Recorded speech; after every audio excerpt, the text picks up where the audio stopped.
신앙교육을 위한 신앙 생태계 구축에 대해서 나눌 건데 제가 한 가지 이야기를 드릴게요. 자, 이 꽃이 무슨 꽃인지 아시나요? 혹시?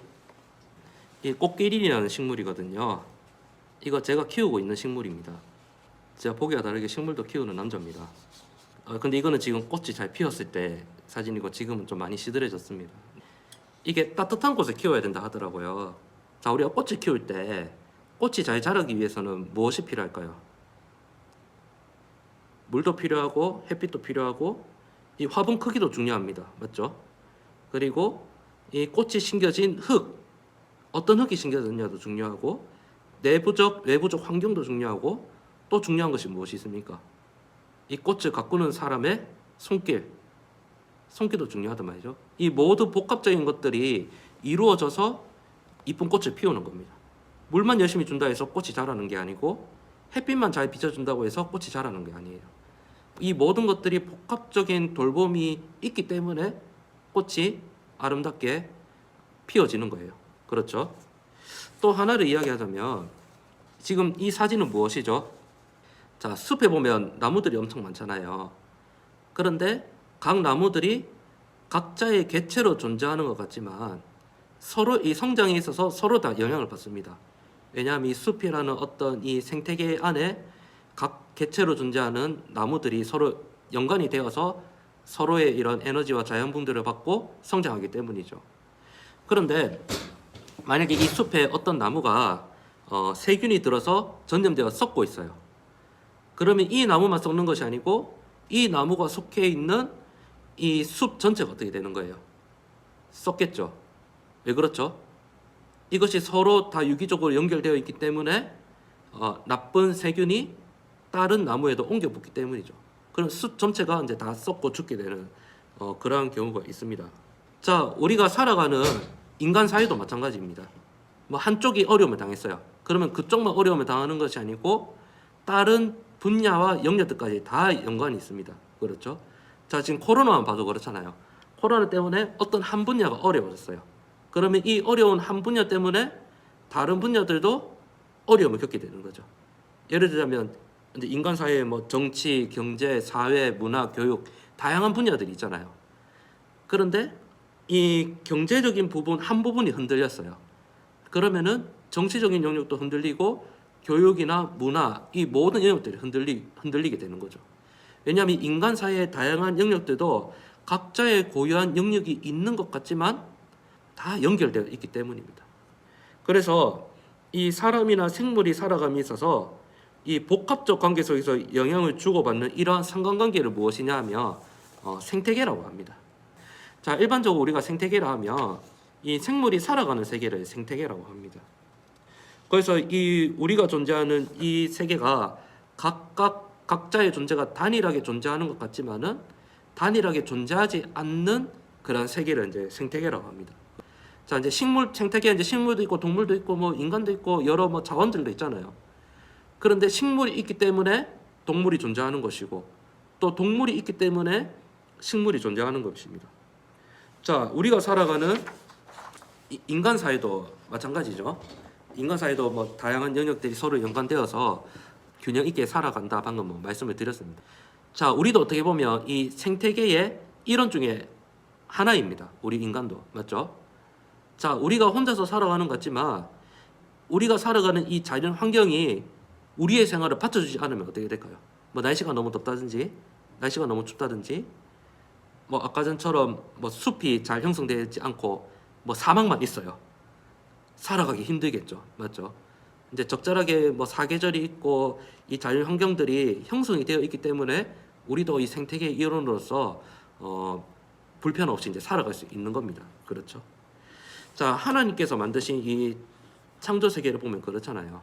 하나님께서 이 세상을 만드시고 가만히 내버려 두신 것이 아니라 만드신 후에 이 세상을 지금도 이끄시고 운행해 가신다고 하시잖아요. 그러니까 이 자연 만물이 서로 조화롭고 균형 있게 다 살아갈 수 있도록 하는 거죠. 근데 우리가 보면 뭐 어떤 분야는 되게 어려움을 겪고 있고 어떤 분야는 뭐 너무 잘 되는 경우도 있고 이런 거 보면은 뭐 하나님 너무 불공평하시지 않나라고 생각을 하지만 우리가 측량할 수 없는 그런 하나님의 일과 계획은 지금도 창조 세계가 균형 있게 조화롭게 살아갈 수 있도록 이 생태계 전체를 지금도 보호하시고 인도하신다는 거죠. 자, 이처럼 우리는 개인이라는 우리 존재가 살아가고 있지만 우리가 서로 이 창조 세계 안에서 다른 어떤 이 피조물들과 함께 관계를 맺고 살아가고 있습니다. 영향력을 주기도 하고 영향력을 받기도 하고. 그러니까 이 우리가 살아가는 이 생태계가 있기 때문에, 생태계가 균형 있게 존재하기 때문에 오늘의 지금 내가 있는 거예요.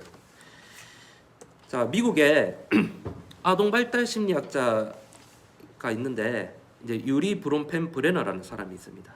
이 사람이 무엇을 연구를 했냐면 생태학적 이론이라고 해서 이 인간이 하는 개인이 성장하기 위해서는 그 인간이 속해 있는 다양한 영역의 생태계가 상호작용함으로 성장한다고 주장한 학자입니다.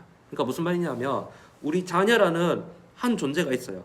그럼 이 한 존재가 자라기 위해서는 이 자녀가 존재하는 이 인간 사이의 전체적인 이 생태계가 복합적으로 작용하기 때문에 우리의 자녀가 오늘의 내가 있게 된다는 거예요.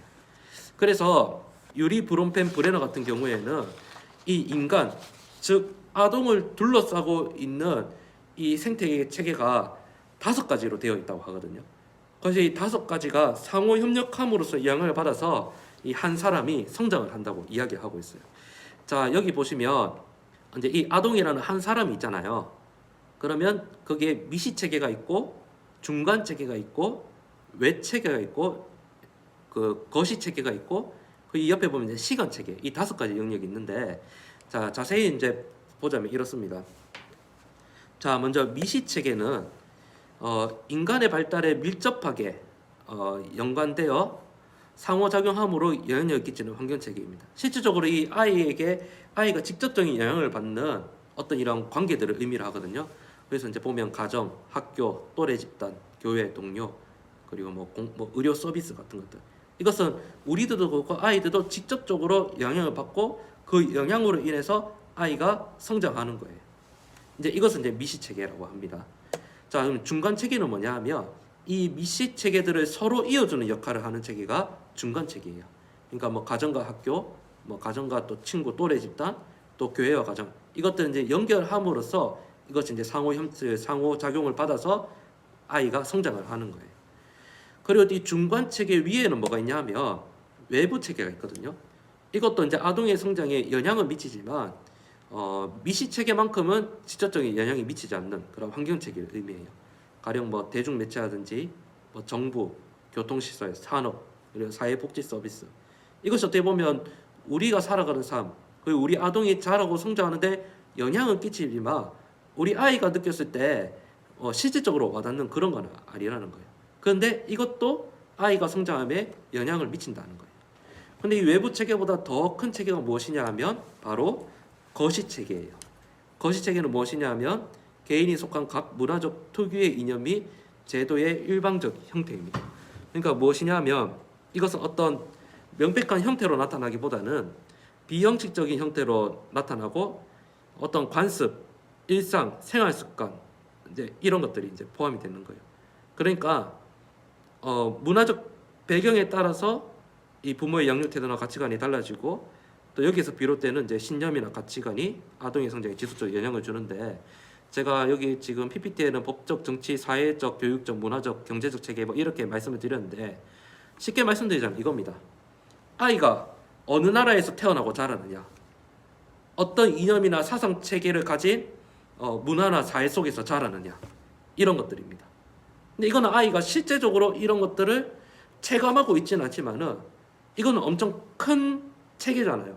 근데 이 큰 체계가 우리 아이에게 영향을 준다는 겁니다. 가령 이제 우리나라만 봤을 때도 우리나라가 이제 뭐 민주주의 사회고 어떻게 보면 자본주의 사회잖아요. 근데 민주주의와 자본주의의 어떤 이 사회 속에서 아이가 그것을 내가 민주주의의 영향을 받고 있구나, 또 자본주의의 영향을 받고 있구나, 그것은 아니지만은 그러한 영향 아래에서 살아가게 된다는 거예요. 저기 뭐 북한이나 중국이나 이런데 공산주의 체제의 나라라면 어떻습니까?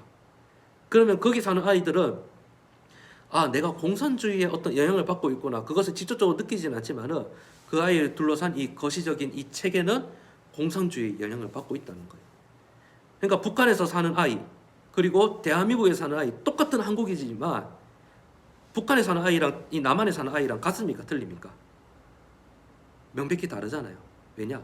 이 거시체계에 이 받는 어떤 이 나라, 문화, 사상과 이념의 어떤 이게 다르기 때문이에요. 근데 아이가 실제적으로 그걸 직접적으로 느끼지는 않지만은 자라고 성장하면서 그게 영향을 받는 거죠.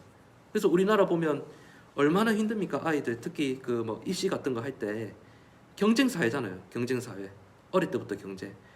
그 수능 입시 딱 치르고 나면 또 무엇이 기다립니까? 또 경쟁이 기다리잖아요.